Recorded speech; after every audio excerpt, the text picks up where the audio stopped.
Hello students. In this video, I will explain classical approach to demand for money and Friedman's approach to demand for money. For Keynesian approach, please refer separate video from my channel. Classical approach is also called Irving Fisher's approach or cash transactions approach, we call it as. This approach has proposed one equation which is mv equal to pt, where m is money, v is velocity. Okay, v is velocity. Velocity concept was explained in detail in money supply video.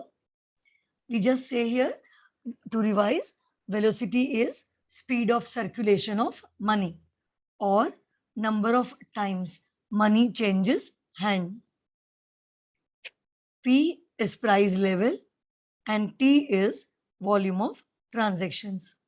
So if I take it up in terms of MD, equation will be MD is equal to PT and V is on left side, which we will take on right side.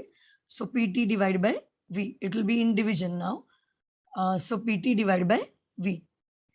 I assume if T and V constant, if T and V are constant, the relation will be positive between money demand and price level.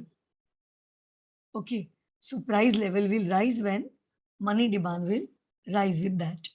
That is the conclusion of the approach.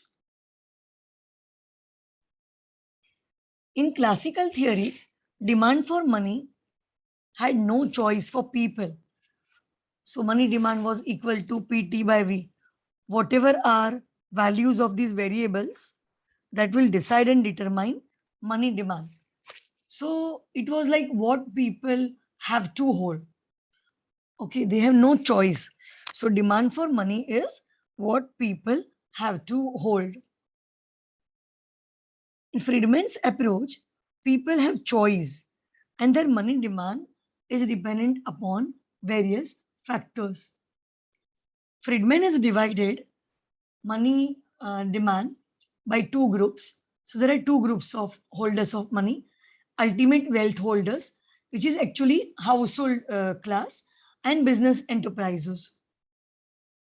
First, to consider money demand by ultimate wealth holders.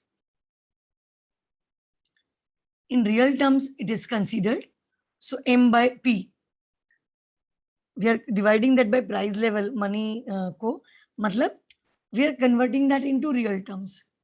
It is function of income, wealth. Income के साथ naturally positive relation.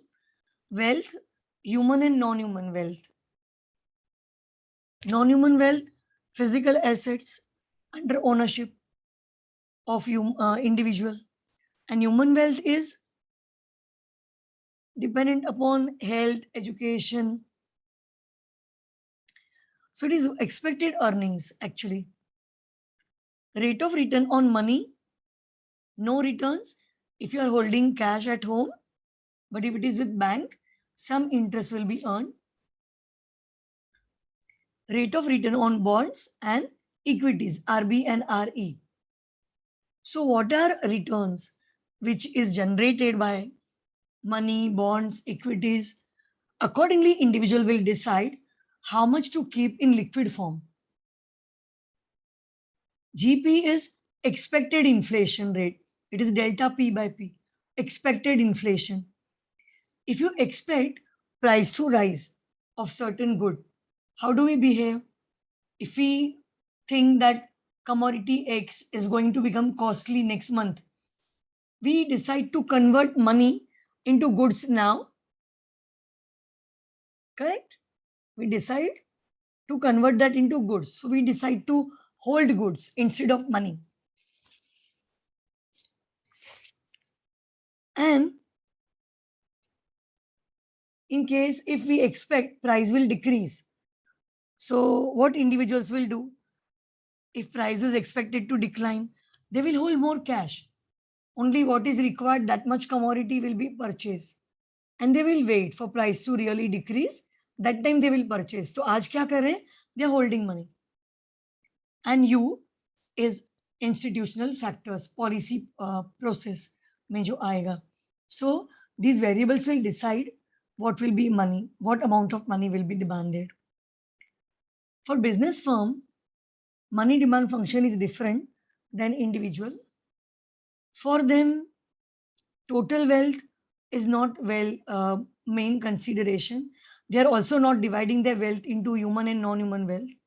For them, money is capital. So what is cost of holding money becomes important for them. Unnecessarily, they will not hold cash because they are losing interest on that.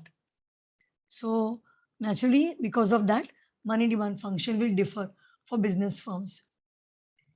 So in this video, we covered two approaches to money demand, classical and Friedman's approach. Thank you.